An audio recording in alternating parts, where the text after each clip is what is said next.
Starring Bela Day in. But, Ma, that's my favorite movie. Oh, well, all right. But don't you spend too much time in front of that TV, do you hear me? Yes, Ma.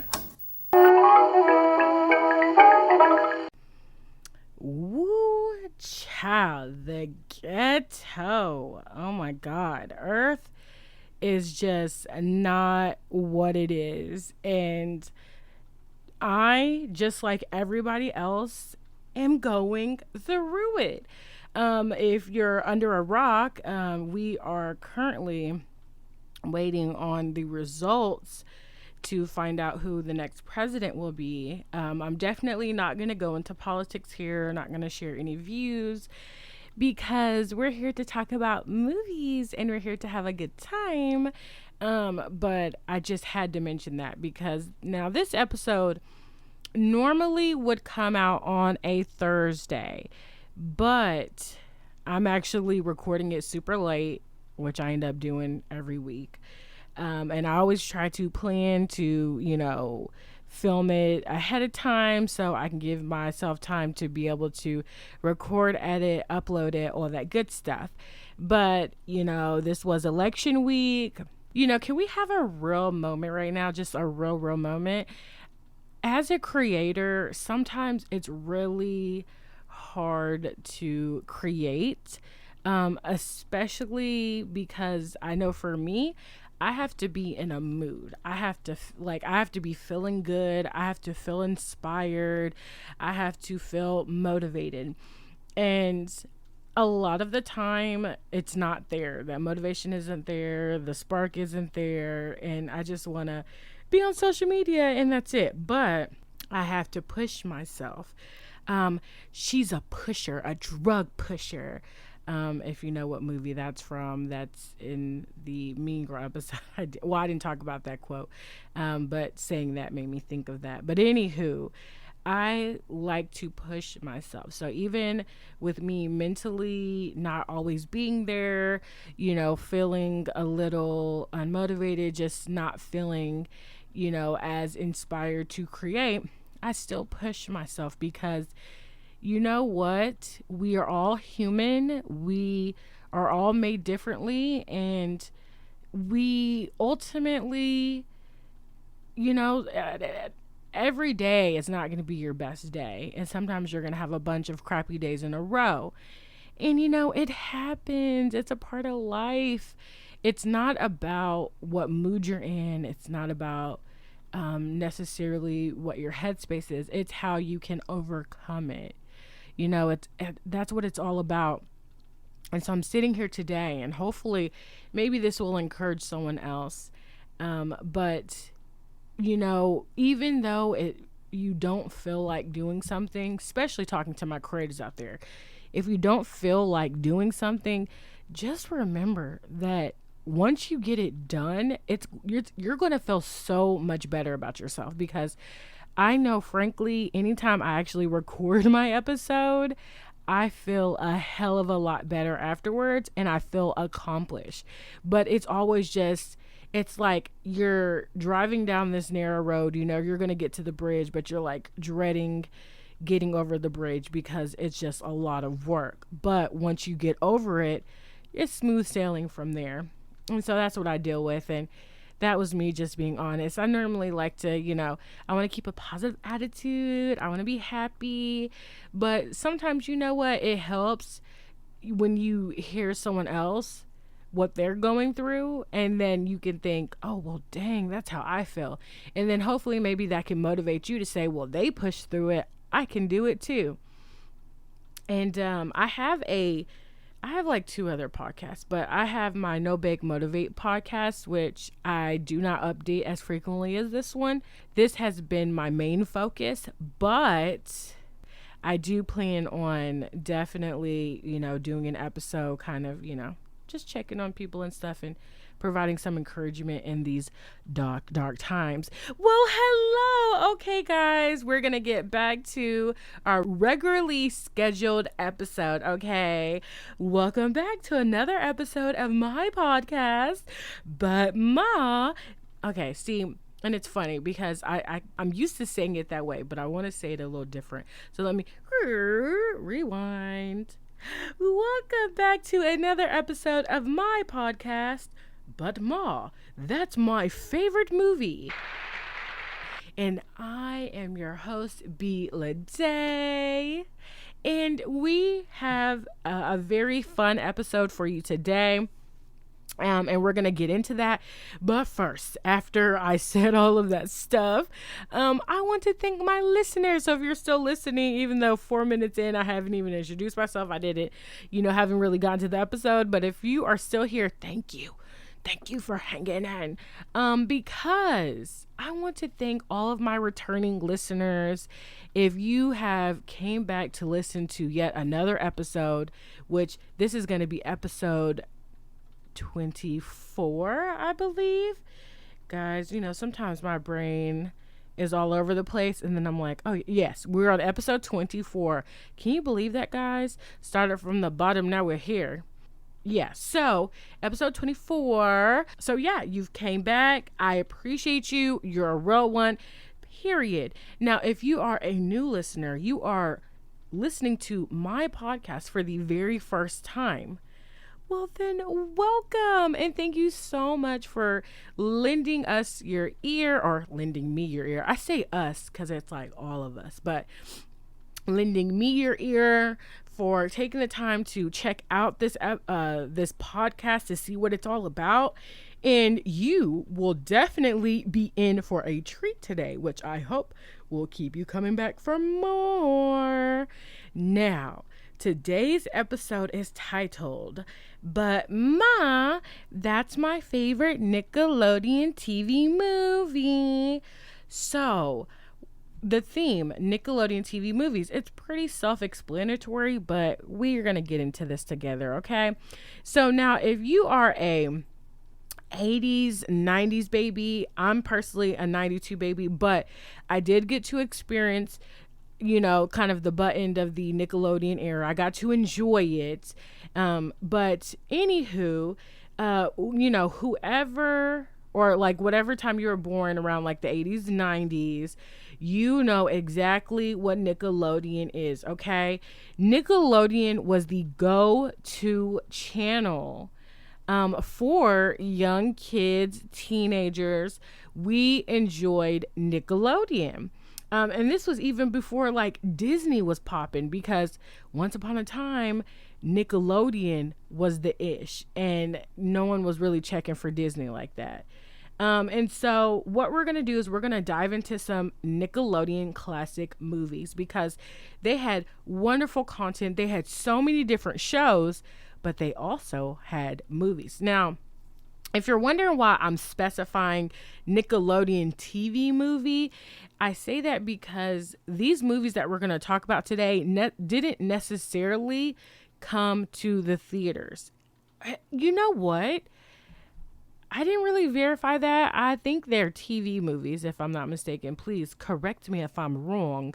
But I do believe these are actual TV movies. They didn't have a theatrical release. I think they were released like on the channel.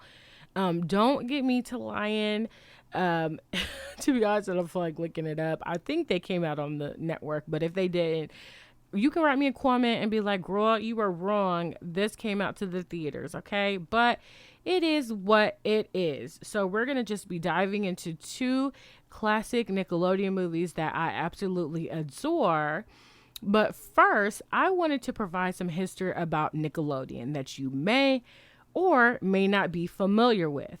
And I want to do that because if anyone from this generation, well, hopefully no one from Gen Z is listening to me. I'm expecting I have an older audience. But if you were living under a rock, or if you are not familiar with Nickelodeon at all, well, then perfect. I will give you a little bit of information about them, because I can assume that everyone knows what Nickelodeon was or knows about Nickelodeon movies, but I could be very wrong. So you could be learning something new today. All right, so we're going to go ahead and get into this history here. So before the Nickelodeon network was, what we knew it as, The channel was actually called Pinwheel, and it was launched on December 1st, 1977. And pretty much all that they showed was like educational content from around the world that ran for 12 hours a day and did not have any commercials. Now, in 1979, Pinwheel was rebranded as Nickelodeon. And what they did was expand its content to have more original programming, which eventually included the sketch comedy show You Can't Do That on Television, which was actually a Canadian produced series. And notably within that series, that show had originated what the network's iconic and frequent use of green slime was. So they later down the road, like that became Nickelodeon's thing, was that green slime. So now, even though that show was successful in the 80s, pretty much Nickelodeon as a whole was suffering in their ratings. They weren't really profitable. And the network knew that they had to change. They had to do something different than what they were doing. So they did decide to reinvent themselves. So in 1983, they began airing commercials. And then the following year, they pretty much made it a mission to shed its image of being this like family friendly educational network to then becoming a network of entertainment that was devoted to the interests of children, because they knew that is where I feel like the money was, because at the end of the day, if you could find a good show for a kid to sit and watch, that can help the parents, do whatever they need to do. Or, well, you shouldn't have TV raising your kids, but I digress. Okay, so the famous orange splat logo was actually launched in 1984. Well, within a few months of, the reinvention of Nickelodeon, their network, they had actually gained some footing. They became popular with programs that included a kids game show called Double Dare. Now, I will be honest with you, I never really watched Double Dare like that. So I remember seeing bits and pieces of the show, but nothing like too much like I remember guests that were on there or what exactly they did. I just know stuff would happen where if you got like an answer wrong or whatever, you would get some slime, thrown on you. That was all about the slime. But that show actually had became its most top rated show. And then around that same time, they created a block of programming called Nick at Night, which aired reruns of classic TV shows favored by older viewers. So they were kind of hitting both markets a little bit. They wanted to target children, have, fun, entertaining shows for them to watch. And then later on that night, parents were still up. There was some old classic shows. Like I want to say I Dream of Jeannie was on there and some other ones. I don't know if I Love Lucy or like, MASH or those older ones. I'm not sure if those were on there, but just any kind of older classic movies. That's what consisted of the Nick at Night program. Now, in the early 90s, Nickelodeon had boasted a production facility at the Universal Studios Florida theme park, as well as creating their own magazine. So Nickelodeon was doing their thing, and there's a famous picture of like the whole set of the like kind of Nickelodeon section, I guess you can say. And so we all remember that, and unfortunately that has been torn down. I don't remember which year it was torn down, but that is no longer up. But anywho, then in 1991, Nickelodeon wanted to reinvent how cartoons were watched.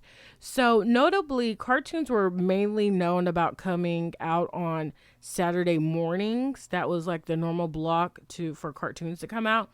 But Nickelodeon, they wanted to play it around the time kids got out of school. And they actually wanted to show cartoons multiple days a week. So even though they wanted to target their material towards kids, they did begin to make content aimed around kids, but with mature material involved in an obscure way. Now, a lot of people, for example, Ren and Stimpy.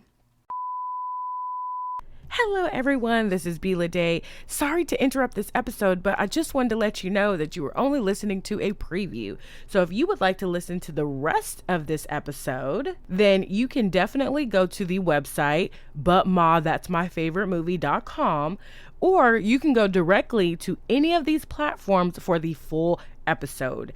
We are available on Podbean, Spotify, Apple Podcasts, Google Podcasts, iHeartRadio, Radio Public, Pocket Cast, Castbox. Please don't hesitate to follow the podcast on any of those platforms so that you can be notified anytime a new episode is available.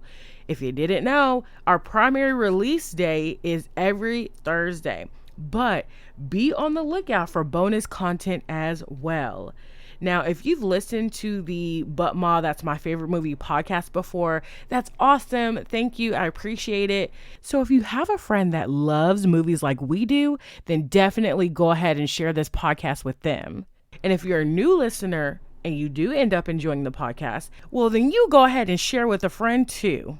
Also, don't forget to like any of our social media pages so that you can also get updates and regular information about the podcast and about any of the episodes that are coming up.